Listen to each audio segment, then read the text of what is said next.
কি হবে ওইটা নিয়ে আজকে কথা বলবো।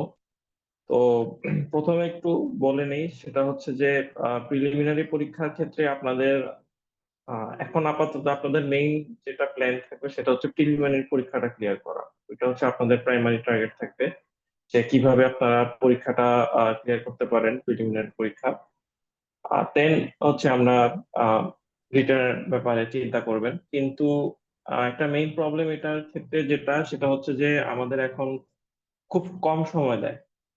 রিসেন্টলি এটা আমাদের আগের যে সেশন গুলো ছিল, বিসিএস এর যে আগের বিসিএস গুলো ছিল ওগুলোতে দেখা যেত আপনি প্রিলিমিনারি দেওয়ার পরে আরো মোটামুটি অ্যাভারেজ 6-7 মাস সময় আপনি পেতেন রিটার্ন দেওয়ার জন্য। কিন্তু ইদানিং যেটা দেখা যাচ্ছে যে আপনার রিটার্নের জন্য খুব কম সময় দিচ্ছে। মেনলি 2 মাস, 2.5 মাস থেকে 3 মাস হাইস্ট। এর মধ্যে তারা চেষ্টা করছে যে যেভাবে হোক হচ্ছে রিটেনটা নিয়ে নিতে। মানে পিএসসি হচ্ছে এখন চেষ্টা করবে 1 বছরের মধ্যে রিটেন, ভাইবা, প্রিলিমিনারি পরে রিটেন, ভাইবা পুরো কমপ্লিট। যে পরীক্ষাটা, 3টা পরীক্ষা, এই 3টাই হচ্ছে 1 বছরের মধ্যে কমপ্লিট করার জন্য। তো যেটা মেইন প্রবলেম সেটা হচ্ছে যে প্রিলিমিনারি প্রিপারেশনের জন্য আপনাদের হাতে যথেষ্ট সময় থাকবে। কারণ আপনারা এখন থেকে যদি প্রিপারেশন শুরু করেন বা আরো কিছুদিন পর থেকেও যদি প্রিপারেশন শুরু করেন, পরীক্ষা যদি মার্চে হয়, সেক্ষেত্রে হয়তো আপনারা মোটামুটি ভালো একটা সময় পাবেন আশা করি প্রিলিমিনারির জন্য। কিন্তু সময়টা পাবেন হচ্ছে ভাইবার জন্য। কারণ সরি, রিটেনের জন্য। কারণ হচ্ছে রিটেন সময় যদি 2-2.5 মাস দেয়, হাইয়েস্ট যদি 3 মাসও দেয়, 3 মাসে রিটেন পড়ে শেষ করাটা একটু টাফ। কারণ রিটেনের পড়া অনেক বেশি, প্রিলিমিনারির চেয়ে রিটেনের পড়া বেশি। যদিও প্রিলিমিনারির পড়াটা অনেক মানে কঠিন। আমার কাছে পার্সোনালি যেটা মনে হয়েছে যে প্রিলিমিনারি পড়াটা একটু কঠিন এবং অনেক কিছু মনে রাখতে হয়। যেমন ডেট, স্পেসিফিক অনেক ডেট মনে রাখতে হয়, অনেক ইনফরমেশন মনে রাখতে হয়। প্রিলিমিনারিতে এসব প্রয়োজন নাই, কিন্তু ওখানে আপনার হচ্ছে বিশ্লেষণী কোশ্চেন গুলো বেশি আসে। কিন্তু ওখানে সিলেবাসের মানে সিলেবাসটা অনেক বড়। তো ওখানে আপনার পড়াশোনা একটু বেশি করা লাগবে। তো এই জন্য আপনাদের যেটা করতে হবে যে কমন কিছু আহ, জিনিস আছে, যেমন হচ্ছে ম্যাথ, তারপর হচ্ছে মেন্টাল এবিলিটি, তারপর ইংলিশ, ইংলিশ গ্রামার, তারপর হচ্ছে বাংলা ব্যাকরণ, এরকম কিছু সাবজেক্ট আছে যেগুলো হচ্ছে আপনার প্রিলিমিনারিতে যে পড়াটা পড়বেন আপনি, ওইটা আপনার রিটেনেও কাজে লাগবে। অথবা আমি যদি ভাইস ভার্সা যদি বলি যে রিটেনের পড়াটা যদি পড়েন এটা প্রিলিমিনারিতে ভালো কাজে লাগে, রিটেনের একবারে যদি রিটেনের প্রিপারেশন নেন। তো এরকম কয়েকটা টপিক বা এরকম কয়েকটা সাবজেক্ট আছে যেগুলো আপনি একসাথে প্রিপারেশন নিতে পারবেন। আপনি রিটেনের জন্য প্রিপারেশন নিতে পারবেন, প্রিলিমিনারির জন্য preparation নিতে পারবেন, এবং এটাই হচ্ছে ওয়াইজ হবে। যারা প্রিপারেশন নেবেন তারা হচ্ছে চেষ্টা করতে হবে যে যাতে মোটামুটি রিটেন কিছুটা কভার করা যায়। সবগুলো তো পসিবল না, এবং সবগুলো উচিত হবে না, কারণ প্রিলিমিনারির পড়াটা এত বেশি আহ, মানে মানে কঠিন যে অ্যাকচুয়ালি এটা যদি আপনি সাথে পুরো কমপ্লিট রিটেনের প্রিপারেশন নিতে চান তাহলে পড়া অনেক বেশি হয়ে যাবে, আলটিমেটলি কিছু মনে থাকবে না, ওটা হিতে বিপরীত হবে। কিন্তু কিছু জিনিস হচ্ছে আমরা দুইটা কম্বাইন্ড প্রিপারেশন নিলে দুইটাতেই লাভবান হবেন, তবে ওইটা হিসাব করে নিতে হবে যে কতটুকু আমরা নিলে উপকার হবে। বেশি নিলেও প্রবলেম, আবার একদম কম নিলেও প্রবলেম। তো কোন কোন সাবজেক্ট কিভাবে প্রিপারেশন নিলে রিটেনে একটু সাহায্য হবে সেটা আমি বলে দিব। এখন বই কোনটা পড়বো তার আগে আমি কিছু কথা বলি আপনাদেরকে। আপনাদের অনেকের কিছু প্রশ্ন থাকতে পারে, যেমন হচ্ছে প্রথম প্রশ্ন হচ্ছে যে 50 বিসিএস, যেটা 50তম বিসিএস, এটার সার্কুলার কবে দিবে। এটা সার্কুলার মোস্ট প্রবাবলি আমরা ধরে নিতে পারি যে নভেম্বরে দেওয়ার সম্ভাবনা সবচেয়ে বেশি। নর্মালি যে কোনো প্রিলিমিনারি পরীক্ষার মানে সার্কুলার নভেম্বরে দেয়, ডিসেম্বরের মধ্যে এটা মোটামুটি ক্লোজ হয়ে যায়। এরপরে 3 মাস, 3.5 মাস সময় দেয় প্রিপারেশনের জন্য। তারপর হচ্ছে প্রিলিমিনারি পরীক্ষা হয়। প্রিলিমিনারি পরীক্ষা হওয়ার পরে যেটা বললাম রিসেন্টলি, যেটা হচ্ছে 2 থেকে 2.5 মাস সময় দিবে আহ রিটার্নের জন্য। এবং রিটেন কমপ্লিট হওয়ার পরে অনেক সময় পাওয়া যায়, ওটা আপনার রিটার্নের খাতা দেখতে সময় লাগে। তারপর হচ্ছে আপনার ভাইবা হয়। সো সার্কুলার শীঘ্রই হয়ে যাবে 50তম বিসিএস এর। কিন্তু এখন আপনাদের অনেকের প্রশ্ন আছে যে হচ্ছে ডাক্তার কয়জন দিবে, ডাক্তারদের জন্য কয়টা সিট থাকবে। তো আমরা যদি দেখি যে প্রিভিয়াস ইয়ার গুলাতে 46-এ প্রায় 1700টার কাছাকাছি সিট এমবিবিএস ডক্টরদের জন্য আছে, এমবিবিএস বিটিএস। তারপর হচ্ছে যে 1300টার মতো সিট আছে হচ্ছে 47 বিসিএস এ।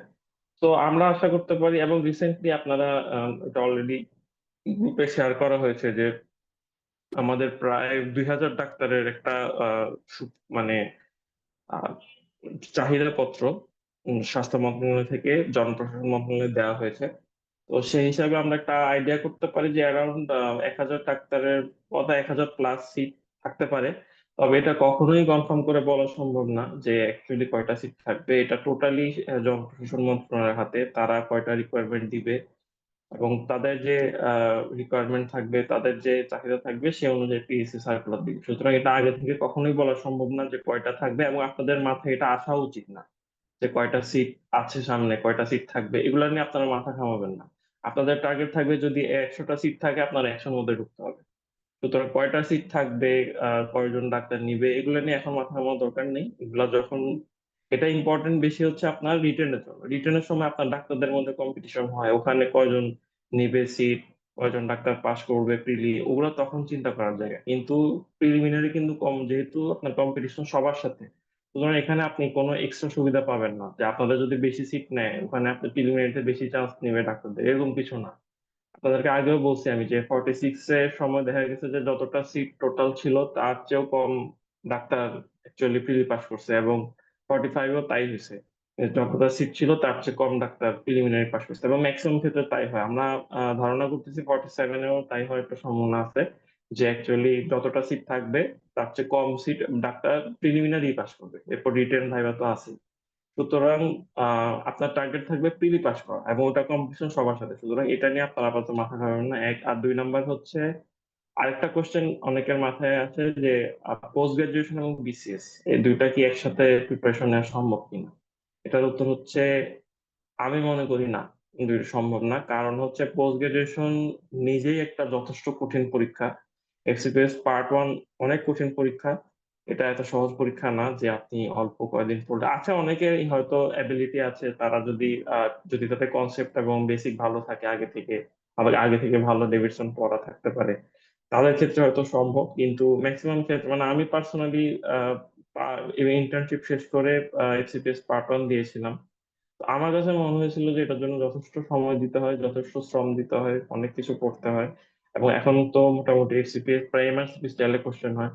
তো ওখানে আপনার অনেক প্র্যাকটিসের বিষয় আছে, পড়ার বিষয় আছে, সময় দিতে হবে, এবং বেশ ভালো অ্যামাউন্টের টাকা লাগে যেহেতু পরীক্ষাটা দিতে। সুতরাং যদি আপনাদের যাদের টার্গেট থাকবে যে পোস্ট গ্রাজুয়েশনে আমার ফার্স্ট প্রায়োরিটি, তাদের ক্ষেত্রে অবশ্যই আপনার ভালো করে সিপিএস এর প্রিপারেশন নেওয়া ভালো। আর যাদের থাকবে হচ্ছে বিসিএস প্রায়োরিটি, তাদের ক্ষেত্রে বিসিএস প্রিপারেশন নেওয়া ভালো। কারণ হচ্ছে বিসিএস এর পড়া আবার টোটালি আলাদা, সিপিএস এর সাথে কোনো দিক দিয়ে কোনোভাবে মিলবে। তো আপনি অ্যাকচুয়ালি এটা আসলে পড়তে গেলে একটা মেন্টালিটি লাগে যে হচ্ছে আমি একটা জিনিস পড়তেছি, আমি মেডিসিন পড়তেছি। মেডিসিন আমি একটা কাইন্ড অফ, মেডিসিন একটা জগতে ঢুকে গেছি পড়তে পড়তে। আমি গ্যাস্ট্রো পড়তেছি, কার্ডিও পড়তেছি, আচ্ছা আমার ভালো লাগতেছে, আমি পড়তেছি, প্রবলেম হচ্ছে না, পড়ে পড়ে যেতে পারতেছি। তো আপনি সকালবেলা দেখলেন যে মেডিসিন কার্ডিও পড়তেছেন, বিকালবেলা যখন আপনি ট্রাফালগার 1 নিয়ে পড়বেন, বা হচ্ছে বা যুক্তরাষ্ট্র ট্রেড 1 নিয়ে পড়বেন, তখন আপনার কোনোভাবে এটা মাথায় আপনি এটা ঢুকাতে পারবেন না। কারণ দুইটা পুরা দুই জগতের পড়াশোনা। আপনার এটা অ্যাকচুয়ালি পড়াশোনার একটা বেসিক, যেটা আমার কাছে মনে হয় সেটা হচ্ছে আপনাকে পড়াশোনার যে জগৎটা, ওই জগতের মধ্যে ঢুকে যেতে হবে। আপনি যখন মেডিসিন পড়বেন আপনার চারপাশে তখন মেডিসিনের চিন্তা আসতে হবে, তখন আপনি কার্ডিও নিয়ে ভাববেন, রেসপিরেটরি বিভিন্ন কেস গুলো নিয়ে ভাববেন, ওরকম চিন্তা করতে হবে। আর আপনি যখন বিসিএস এর প্রিপারেশন নেবেন, তখন আপনার এই পুরা এই মুহূর্তে সাম্প্রতিক কি চলতেছে সেগুলো নিয়ে আপডেটেড থাকতে হবে। এবং দুইটা টোটালি আলাদা জগৎ, তো দুটার একসাথে প্রিপারেশন নেওয়াটা আসলে খুবই টাফ। আম, কেউ নিতে চাইলে নিতে পারেন, বাট আমি সাজেস্ট করবো না না নেওয়া। কারণ হচ্ছে এক্সট্রা অর্ডিনারি যদি না হন, আমার মতে এভারেজ হলে আমি বলবো না নেওয়াটাই ভালো। আর অনেকের প্রশ্ন থাকতে পারে আগে বিসিএস দিব নাকি আগে পোস্ট গ্রাজুয়েশন দিব, এটা টোটালি আপনার চয়েস। আমি পার্সোনালি আমি যেটা করেছিলাম সেটা হচ্ছে আমি আগে পোস্ট গ্রাজুয়েশন প্রিপারেশন নিয়েছি, পরবর্তীতে আমি বিসিএস এর প্রিপারেশন নিয়েছি। তো এটা করলে একটা প্রবলেম হচ্ছে আপনি বিসিএস একটু পিছায় যাবেন, এক দুইটা বিসিএস পরে, মানে আপনি ইন্টার্নশিপ থেকে পাশ করে বের হয়ে আপনি যে বিসিএস টা পাবেন সেটা হয়তো আপনার হবে না, যে আপনি ওটা জাস্ট অ্যাটেন্ড করে আসেন। সেক্ষেত্রে আপনার হচ্ছে গিয়ে আহ এক দুইটা পরে বিসিএস দিতে হবে, এটা আপনার সিনিয়রিটিতে একটু আপনাকে পিছিয়ে দিতে পারে। বাট সেটা যদি আপনার মানে প্রবলেম আপনার কাছে মনে না হয়, তাহলে আপনি আগে পোস্ট গ্রাজুয়েশনের প্রিপারেশন নিয়ে পরে আপনি চাইলে বিসিএস দিতে পারেন। বিসিএস দেওয়ার পরে পোস্ট গ্রাজুয়েশনের প্রিপারেশন নেওয়ার একটা সমস্যা হচ্ছে বিসিএস অনেক লেন্দি প্রসেস। বিসিএস এ আপনার অনেক নলেজ তো লাগবেই, পাশাপাশি বিসিএস এ আপনার ট্যালেন্টের কোনো খেলা নেই। আপনি কতটা ব্রিলিয়ান্ট, কতটা আপনি ট্যালেন্টেড, এটাতে আপনার বিসিএস এ কিছু যায় আসে না। বিসিএস এর মেইনলি খেলা হচ্ছে আপনি কতটা হার্ড ওয়ার্কিং, এবং সবচেয়ে বড় যে পয়েন্টটা সেটা হচ্ছে আপনি কতটা পেশেন্ট, মানে আপনার ধৈর্য কত বেশি, আপনি কতটা লেগে থাকতে পারেন। আপনি যদি লেগে থাকতে পারেন তাহলে বিসিএস আপনার জন্য। কারণ একটা পরীক্ষা যখন 1-1.5 বছর ধরে আপনি একটা পরীক্ষা দিবেন এবং সেই পরীক্ষাটার কোনো রেজাল্ট পাবেন না, কিন্তু আপনি পরীক্ষা দিতেছেন, তো আপনার যদি ভয়াবহ রকমের ধৈর্য না থাকে, আপনি ওইটার পিছনে লেগে থাকতে পারবেন। হ্যাঁ, রাজনৈতিক অস্থিরতা আসলে দেখা গেছে যে বিসিএস পরীক্ষা পিছায় যায়, চেঞ্জ হয়ে যায়। তো এগুলা কিছু প্রবলেম থাকে, অনিশ্চয়তার একটা বিষয় আছে। তো এই কারণে আমি যেটা বলবো যে আপনারা যারা বিসিএস দিবেন তারা ওরকম মেন্টালিটি নিয়ে নামতে হবে যে আমার রেজাল্ট দিতে যদিও এখন চেষ্টা করতেছে পিএসসি দ্রুত পরীক্ষা নেওয়ার জন্য, তারপরও একটা মেন্টালি প্রিপেয়ার নিয়ে থাকতে হবে যে আমার এটা নিয়োগ হতে হতে অনেক সময় লাগবে, পরীক্ষা শেষ হতে অনেক সময় লাগবে। আর এটা তো আর এফসিপিএস এর মতো বছরে 2বারও দেওয়া যাবে না, বা রেসিডেন্সির মতো প্রতি বছর হবে কিন্তু সাথে সাথে রেজাল্ট দিয়ে দিবে এরকম না বিষয়। সুতরাং এটার পিছনে লেগে থাকতে হবে। দেখা গেছে আপনি 1 বছর এটার পিছনে সময় দিলেন, ফাইনাল রেজাল্ট আসলে আপনি ক্যাডার সিলেক্ট হইলেন না, হইতেই পারে। তো এই ধরনের একটা মেন্টাল প্রিপেয়ার নিয়ে নামতে হবে আপনাকে বুঝতে। আচ্ছা, বিসিএস কঠিন কিনা সহজ এ ব্যাপারে আসলে এটা আমাদের জন্য, যদি টেকনিক্যাল লাইনে আপনি যান, বিসিএস আমার কাছে মানে মনে হচ্ছে যে এটাই খুব বেশি কঠিন না, যদি আপনি সময় দেন এবং পড়াশোনা করেন, সময় মতো পড়াশোনা করেন এবং প্রপার ওয়েতে পড়াশোনা করেন, সেক্ষেত্রে আপনার প্রবলেম হবে না, আপনি ইনশাল্লাহ বিসিএস হয়ে যাওয়ার খুব ভালো হয়। আচ্ছা, এই দুইটা প্রবলেম নিয়ে আমরা কথা বললাম, এখন আমরা একটু বই নিয়ে কথা বলি, যে হচ্ছে আমরা বিসিএস এর জন্য কোন বই পড়বো। আমি কিছুদিন আগে একটা পোল করছিলাম, ওখানে হচ্ছে আপনাদেরকে জিজ্ঞেস করছিলাম যে হচ্ছে কি আপনারা কি ধরনের প্রিপারেশন নিতে পছন্দ করেন কম্পিটিটিভ পরীক্ষায়। তারা অনেকে তো লাস্ট কম্পিটিটিভ পরীক্ষা সম্ভবত মেডিকেল অ্যাডমিশন টেস্ট যেটা ওটা দিচ্ছেন, সাথে ভার্সিটি অ্যাডমিশন টেস্ট গুলো দিচ্ছেন। তো আপনারা ম্যাক্সিমামই যেটা দেখলাম যে প্রেফার করতেছেন শর্ট ডিউরেশন, এর মধ্যে হচ্ছে কনসাইজ পড়াশোনা, পড়াশোনা কম দিবেন, আপনারা রিভিশন বেশি করবেন এবং হচ্ছে গিয়ে খুব বেশি ডিটেল করতে চাচ্ছেন না। অল্প কয়েকজন দেখলাম যে যারা হচ্ছে ডিটেল পড়াশোনা নিয়ে আগ্রহী। এর জন্য যে অ্যাপ্রোচটা, যে হচ্ছে আপনি পড়াশোনা করবেন, শর্ট টাইম পড়াশোনা করবেন, এবং হচ্ছে গিয়ে যেহেতু আপনারা ইন্টার্নশিপ করবেন, সেক্ষেত্রে আপনার ইন্টার্নশিপ করার মাঝে মাঝে সময় বের করতে হবে আপনাদের। তো আপনি যে খুব বেশি টাইম দিতে পারবেন না, সারাদিন বাসায় বসে থাকতে পারবেন পড়তে পারবেন, সেই সুযোগটা আপনাদের থাকবে না। আপনাদের হয়তো ডিউটির ফাঁকে ফাঁকে পড়তে হবে বা ডিউটি শেষ করে এসে পড়তে হবে। তো আপনাদের আসলে টাইম বেশি দেওয়ার সুযোগও নেই।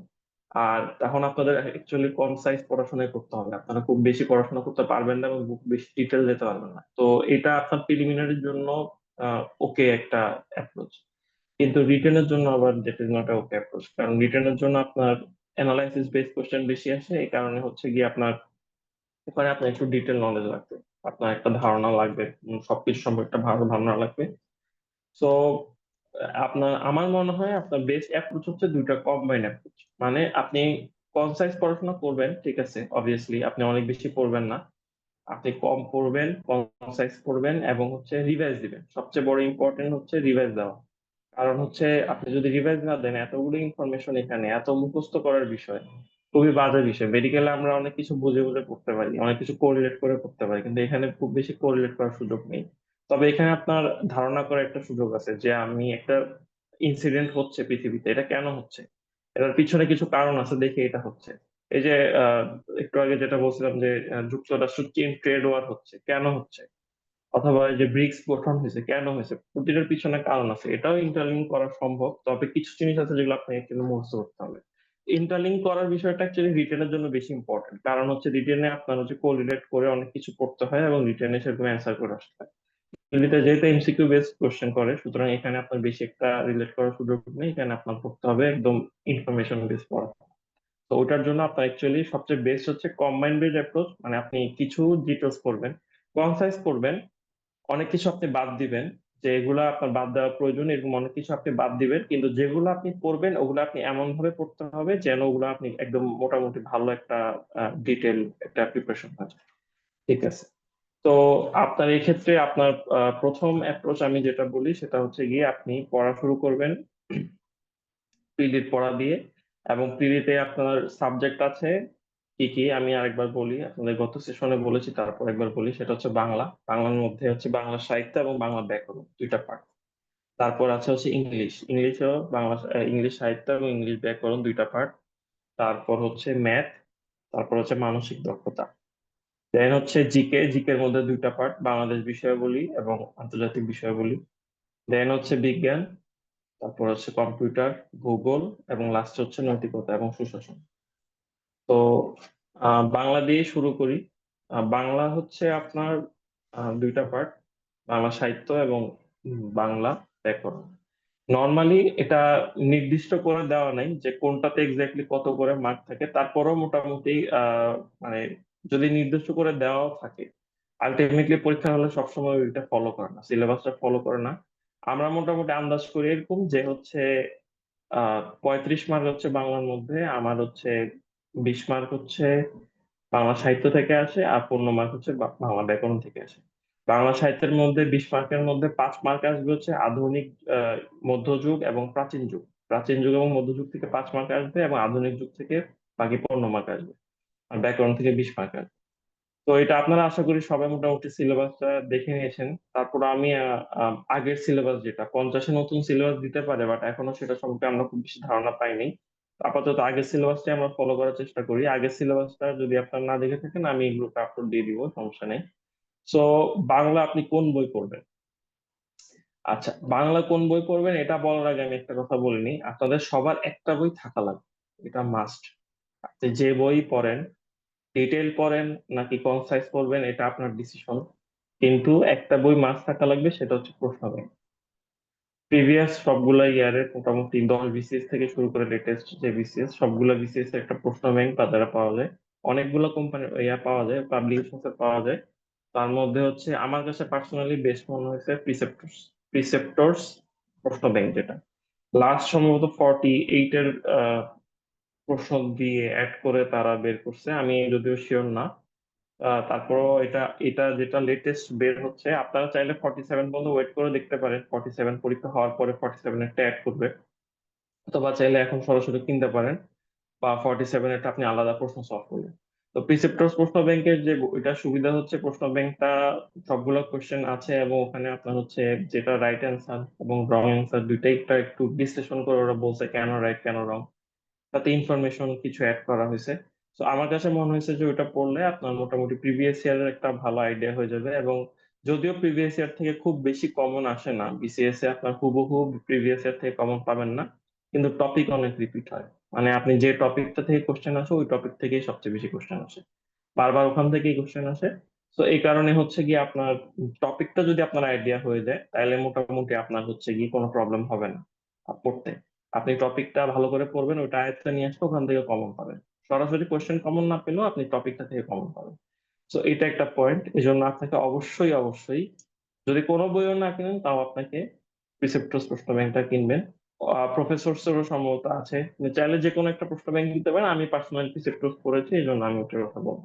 আচ্ছা, নেক্সট হচ্ছে স্পেসিফিকলি সাবজেক্ট ওয়াইজ যদি আলোচনা করি, বাংলা ব্যাকরণের জন্য আপনার প্রথমেই লাগবে হচ্ছে বোর্ডের বাংলা ব্যাকরণ, যে 9-10 এর বোর্ডের যে বাংলা ব্যাকরণ বই, ওই বইটা। এটা হচ্ছে দুইটা আছে, একটা হচ্ছে বাংলা ভাষার ব্যাকরণ, যেটা রচনা মুনির চৌধুরী এবং মোফাজ্জল হায়দার চৌধুরী। এটা এটা সম্ভবত 2019-এ লাস্ট বের হয়েছে, এটা এখন আর অ্যাভেলেবেল না। এটা 1995-তে প্রথম প্রকাশ, আর 2019-এ সম্ভবত লাস্ট। আমার কাছে যেটা আছে এটা 2019-এর, এরপরে সম্ভবত এটা আর আসে নাই। তো আপনারা সম্ভবত 9-10 এই বইটাই পড়েছেন, আমি একটু আপনাকে বইটা দেখাই। এই বইটা বাংলা ভাষার ব্যাকরণ, নবম দশম শ্রেণীর বোর্ড বই। আচ্ছা, আর বোর্ড বই ব্যাকরণের এই যে বোর্ড বইটা, এটার পাশাপাশি আরেকটা বোর্ড বই আছে বাংলা ভাষার ব্যাকরণ এটা হচ্ছে 2020 থেকে অনওয়ার্ডস, মানে 20-এর পর থেকে নর্মালি এটা পড়াচ্ছে, বাংলা ভাষার ব্যাকরণ এবং নির্মিতি। এই বইটা হচ্ছে সম্ভবত এখন যারা আছে তারা এটা পড়ে, নতুন রিসেন্টলি চেঞ্জ হয়েছে কিনা 19-এর বই আমার জানা নেই, তবে এটা মোটামুটি লেটেস্ট না যতদূর আমি জানি। এখন আমার কথা হচ্ছে কেন দুইটা বই আমি পড়বো, দুইটা বই পড়ার কি দরকার? কারণ হচ্ছে বিসিএস এর যারা কোশ্চেন করে তারা হচ্ছে ম্যাক্সিমাম টাইমে কিছু কোশ্চেন যেগুলা করে এগুলো ওনারা একটু পুরান ধাঁচের চিন্তা থেকে কোশ্চেন করে, মানে হচ্ছে আমরা যেগুলো পড়ে আসছি, যে আমরা যেমন পদ প্রকরণ আমরা কেমন পড়ে আসছি, আমরা হচ্ছে আহ আম, ধরেন বিশেষ্য বিশেষণ সর্বনাম অব্যয় ক্রিয়া, তারপর হচ্ছে বিশেষণের যে নাম বিশেষণ, তারপর বিভিন্ন পার্ট ক্রিয়া বিশেষণ বিভিন্ন ভাগ করে করে পড়ছি। তো এই জিনিসগুলো কিন্তু নতুন বইয়ে নেই, নতুন বইতে আমরা হচ্ছে যোজক আবেগ এসব নামে হচ্ছে গিয়ে পদ প্রকরণ করছে, ওরা হচ্ছে রাখছে কিছু জিনিস রাখছে যেমন বিশেষ বিশেষ এগুলো আছে, কিন্তু অব্যয়কে ওরা ভেঙে যোজক আবেগ ইত্যাদি কয়েকটা আলাদা পার্ট করছে, যেগুলো হচ্ছে আমাদের পুরান বইয়ে ছিল না। আমরা হয়তো পড়ি নাই, এখন করছে নতুন রিসেন্টলি 19 বই করছে, আপনারা হয়তো ইন্টারে পাইতে পারেন, আমি দেখে জানি না। তো এই জিনিসগুলো অ্যাকচুয়ালি কোত্থেকে করবে কোশ্চেনটা, এটা আপনি জানেন না, কেউ জানেন না। কারণ স্যার দেখা গেছে যে আপনাকে যোজক থেকে কোশ্চেন করলে, এখন আপনি পুরান বইটা যদি পড়েন তাহলে আপনি যোজক এটা পাবেন না, তো ওখান থেকে আপনি অ্যান্সার করতে পারবেন না। আবার উনি যদি বিশেষণে একটু ডিপ থেকে কোশ্চেন করে, তখন আপনি আটকে যাবেন, কারণ পুরান বইয়ে বিশেষণ ডিপ আছে কিন্তু নতুন বইয়ে আমার বিশেষণ মতো ডিপ নেই। তো আপনাকে বুঝতে হবে যে অ্যাকচুয়ালি কোন টপিকটা আপনার পুরান বই থেকে পড়তে হবে, কোন টপিকটা নতুন বই থাকতে হবে। যেমন কিছু টপিক, পদ প্রকরণ টপিকটা পুরান বইয়ে খুব চমৎকার আছে, খুব সুন্দর আছে। তারপর সমাসটা খুবই সুন্দর ডিটেলস আছে। তারপর হচ্ছে যে ম্যাক্সিমাম টপিক গুলাই যেটা আমি দেখলাম সেটা হচ্ছে পুরান বইতে সুন্দর ডিটেলস আছে, কিন্তু পুরান বইতে অনেক কিছু একটু পুরান গ্রামার যেহেতু রিসেন্টলি অনেক কিছু চেঞ্জ হয়েছে, তো ওইটার কারণে কিছু জিনিস আমাদের নতুন বই থেকেও পড়তে হবে। যেমন শব্দোদ্ধৃত, ও দেখা গেছে যে পুরান বইয়ে শব্দোদ্ধৃত যে প্রকার এবং যে উদাহরণ ওটার সাথে নতুন বইয়ের শব্দোদ্ধৃতের উদাহরণ মিল নাই। তো আপনাকে অ্যাকচুয়ালি জানতে হবে যে কোত্থেকে কোশ্চেনটা আসার সম্ভাবনা বেশি। তো সেটা আমরা ভবিষ্যতে আরো ডিটেলস হয়তো সেশন আলোচনা করবো যে কোন টপিকটা থেকে কোথায় ডিটেলস আসার সম্ভাবনা বেশি। কিন্তু আপনাকে অ্যাকচুয়ালি দুইটাই রাখতে হবে, নতুন পুরান দুইটা বই রাখতে হবে এবং দুইটাই পড়তে হবে। সবকিছু সবগুলো আমি যদিও দুইটাই মোটামুটি কমপ্লিট পুরোটা পড়ছিলাম, আমি দুইটাই কমপ্লিট করে তুলনা করার চেষ্টা করছি যে অ্যাকচুয়ালি কোনটাতে কোনটা কেমন আছে। আমার কাছে মনে হয়েছে পুরান বইটাতে ডিটেলস আছে ম্যাক্সিমাম জিনিস এবং সুন্দর গুছানো আছে, কিন্তু নতুনটাতে অনেক কিছু চেঞ্জ আছে। তো কোশ্চেন কোথেকে আসে, পুরানটা থেকে আসতে পারে নতুন থেকে আসতে পারে, আপনার দুইটাই জানতে হবে। সমাসের ধরনও নতুনটাতে চেঞ্জ হয়েছে। আগের পুরান বইয়ের মানে শ্রেণী বিভাগ লেখা, নতুন বইয়ের শ্রেণী বিভাগ দুইটা আলাদা। তো বাংলা ব্যাকরণের জন্য আপনার দুইটা বই কিনতে হবে, বাংলা ভাষার ব্যাকরণ এবং বাংলা ভাষার ব্যাকরণ ও নির্মিতি, দুইটা বই। আচ্ছা, দুইটা কি যথেষ্ট কিনা? না, দুইটা যথেষ্ট না। এই দুইটা আপনার যেটা করবে আপনার বেসিকটা ক্লিয়ার করবে এবং এখান থেকে আপনি অনেক কিছু কমন পাবেন। আপনি বাংলা দুইটা বই থেকে অনেক উদাহরণ থেকে সরাসরি কোশ্চেন আসছে, প্রিভিয়াস বিসিএস এটা দেখা গেছে। বাট আরো কিছু টপিক আছে এবং ইম্পর্টেন্ট টপিক আছে যেগুলো অ্যাকচুয়ালি আপনি এখান থেকে কমন পাবেন না। যেমন যেমন কি, যেমন হচ্ছে আপনার অনেক কোশ্চেন, বিসিএস এর কোশ্চেন আসে হচ্ছে আপনার অনেকগুলা কোশ্চেন আসে বাগধারা, তারপর এক কথায় প্রকাশ, তারপর প্রতিশব্দ, তারপর হচ্ছে বানান শুদ্ধিকরণ বাক্য শুদ্ধিকরণ, এগুলা কিন্তু আপনার পুরান বই বলেন বা নতুন বই বলেন দুইটার একটাতেও তেমন একটা নাই, আছে কিন্তু ওইটা এনাফ না। 9-10 বা ইন্টারমিডিয়েটে আমরা যেগুলো পড়ছি ওগুলা এনাফ না, বিসিএস বিসিএস এগুলো কঠিন আসে। বানান শুদ্ধি, তারপর বাক্য শুদ্ধি, তারপর আপনি এক কথায় প্রকাশ, তারপর হচ্ছে আপনার বাগধারা, যেগুলো আছে এগুলো কিন্তু আপনার বিসিএস এ কঠিন আসে। আপনার ওই টিপিক্যাল আমরা যেগুলো পড়ে আসছি ওগুলো থেকে নর্মালি আসে না, একটু আনকমন আসে। সো আনকমনের জন্য আপনি এগুলো পড়ে নেবেন এখানে আপনার। তাহলে আমি এগুলো এখন করতে গিয়ে বলবো, এখানে চলে আসে হচ্ছে আপনার যে পোলটা আমি করছিলাম, ও পোলটার পিছনে কেন করছিলাম সেটা হচ্ছে এখানে চলে আসে হচ্ছে ডাইজেস্ট। ডাইজেস্টের নাম আপনারা শুনছেন কিনা জানি না। ডাইজেস্ট হচ্ছে এমন একটা বই যেখানে আপনার হচ্ছে কমপ্লিট সমস্ত টপিক, যতগুলো টপিক এবং যতগুলো সাবজেক্ট আপনার বিসিএস এর যতগুলো প্রিলিমিনারি সাবজেক্ট আছে সবগুলোর মোটামুটি যতগুলো সিলেবাসের টপিক আছে সবগুলো একসাথে ওই ডাইজেস্টে কনসাইজ করা, একদম কনসাইজ, মানে হচ্ছে আপনার যেটা দরকার এটাই সেটাই আছে। কোনো ব্যাখ্যা তেমন একটা নাই, কোনো বিশ্লেষণ নাই, জাস্ট আপনাকে ইনফরমেশন দেওয়া দরকার, ইনফরমেশন দিছে, এরকম করে আপনার ডাইজেস্ট পাওয়া যায় বাজারে। অনেকগুলো কোম্পানির আছে, প্রফেসরস এর আছে, প্রিসেপ্টরস এর আছে। তো এই ডাইজেস্টটা হচ্ছে কি আপনার খুবই কনসাইজ, মানে এটা হচ্ছে কি আপনার যারা কনসাইজ পড়তে চান তাদের জন্য বেস্ট হচ্ছে ডাইজেস্ট। এখন আপনি বলবেন যে তাহলে আমি কি ডাইজেস্ট পড়বো নাকি মেইন বই পড়বো? এটা হচ্ছে গিয়ে টোটালি আপনার হাতে, এটা টোটালি আপনার হাতে যে আপনি ডাইজেস্ট পড়বেন নাকি মেইন বই পড়বেন। কিন্তু আমার কাছে পার্সোনালি মনে হয়েছে যে বেস্ট কম্বিনেশন হচ্ছে দুইটা একসাথে পড়া। আপনি ডাইজেস্ট এবং মেইন বই দুইটার কম্বিনেশন পড়তে হবে। সব সাবজেক্ট আপনি ডাইজেস্ট করলে হবে না, আবার সব সাবজেক্ট আপনি মেইন বই পড়ে প্রয়োজনও নেই, এবং পড়ে আপনি এত সময় আপনার দেওয়ার প্রয়োজন নেই, আর দিতে পারবেনও না এত সময়। তো আলটিমেটলি আপনাকে দুইটা কম্বিনেশন করে পড়াটা হচ্ছে বেস্ট। যেমন বাংলা ব্যাকরণে যেটা বললাম, যে এই দুইটা পুরাণ এবং নতুন বাংলা ব্যাকরণের বইটা আপনি পড়লে কনসেপ্ট ক্লিয়ার হবে, এবং আপনি এই সমাস পদ প্রকরণ এরকম অনেক কিছু ভালো পারবেন। কিন্তু এগুলোতে উদাহরণ অনেক কম দেওয়া, এবং এই টিপিক্যাল উদাহরণ দেওয়া যেগুলো থেকে আপনার অ্যাকচুয়ালি বিসিএস তে এই ধরনের সহজ উদাহরণ থেকে কোশ্চেন কম আসে। এটার জন্য আপনার খুঁজতে হবে ডাইজেস্ট। ডাইজেস্ট করলে দেখবেন আপনি সমাসের ওইরকম ডিটেলস লেখা নাই কিছু, কিন্তু ওখানে দেখা গেছে যে কর্মধারয় সমাসের অনেকগুলো উদাহরণ দিয়ে রাখছে। তো আপনি ওই উদাহরণগুলো পড়লে ওখান থেকে কিন্তু আপনার কমন পাওয়ার চান্স আছে।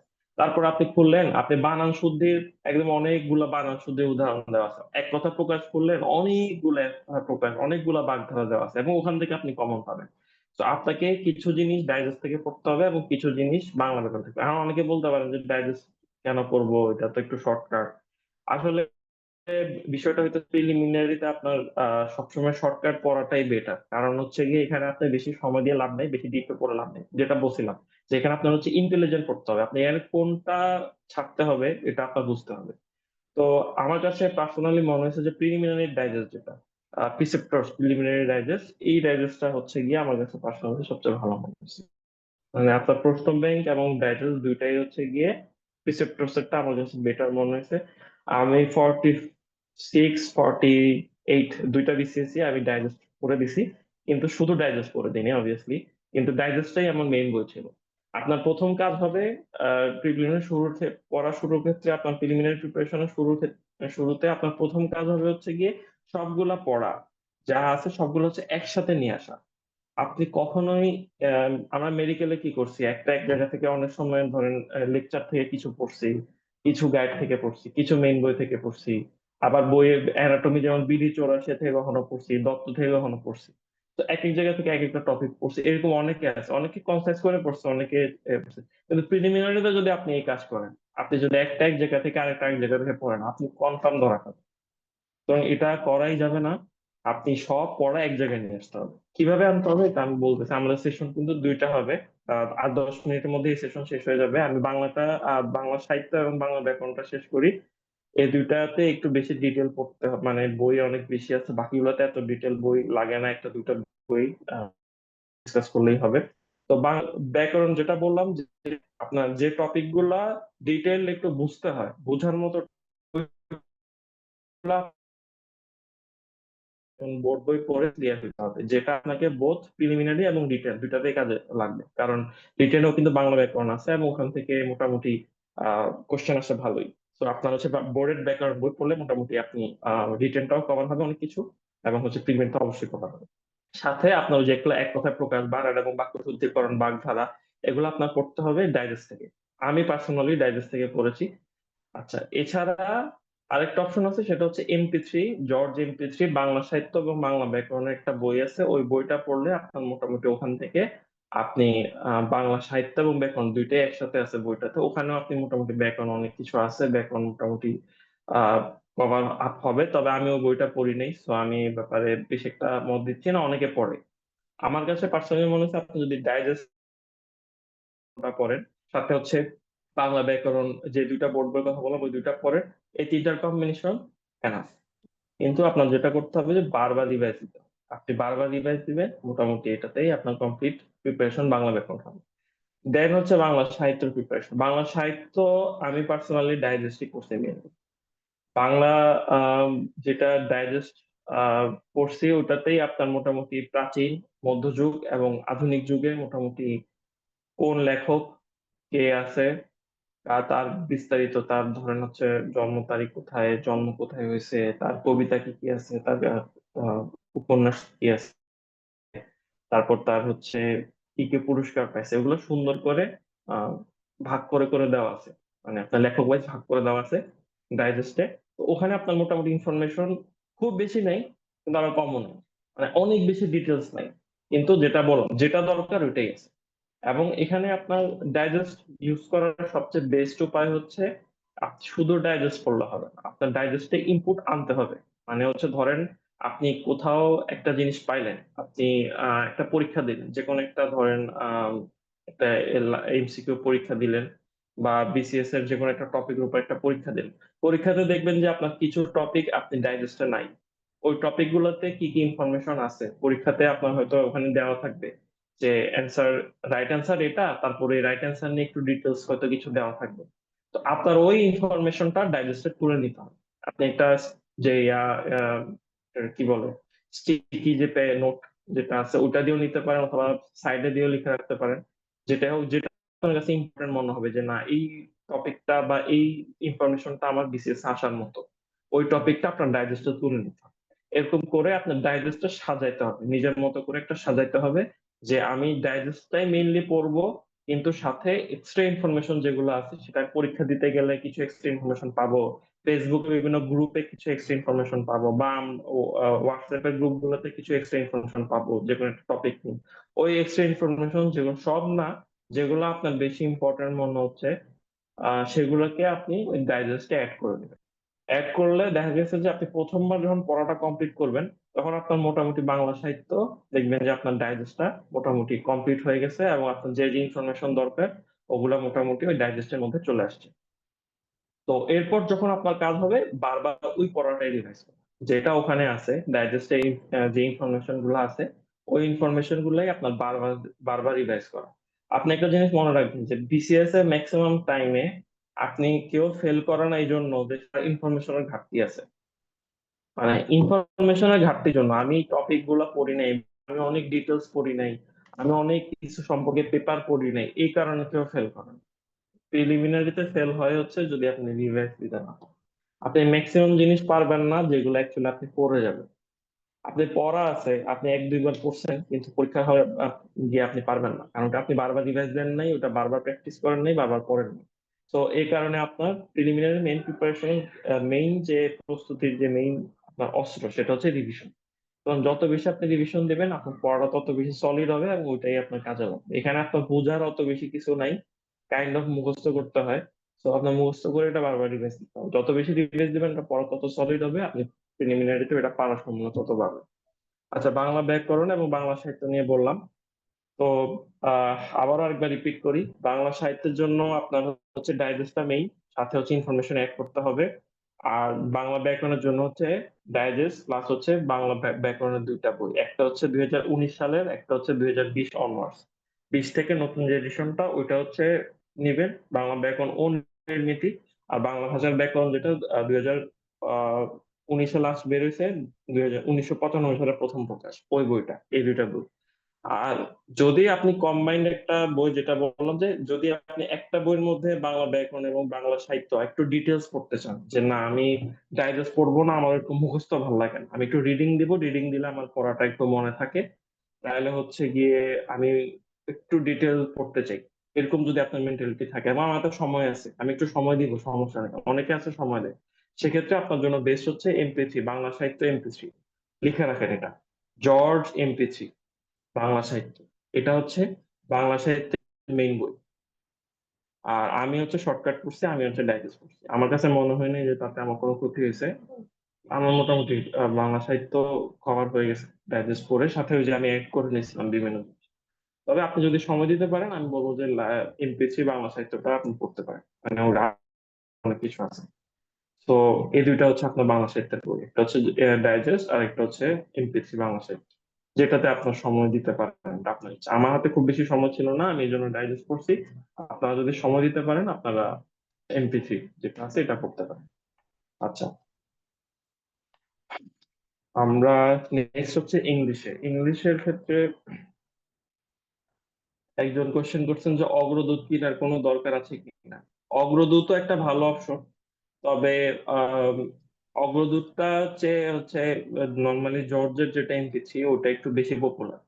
কারণ বই তো অনেক আছে, আপনার মেইনলি হচ্ছে গিয়ে দুইটা বই বেশি পপুলার প্রিলির জন্য, একটা হচ্ছে আপনার এমপি3 সিরিজ, যেটা ওদের মোটামুটি সব সাবজেক্ট আছে, কভার দেয়। আরেকটা হচ্ছে গিয়ে আপনার ওরাকল সিরিজ আছে, ওদেরও অনেকগুলো টপিক ওয়াইজ বই আছে।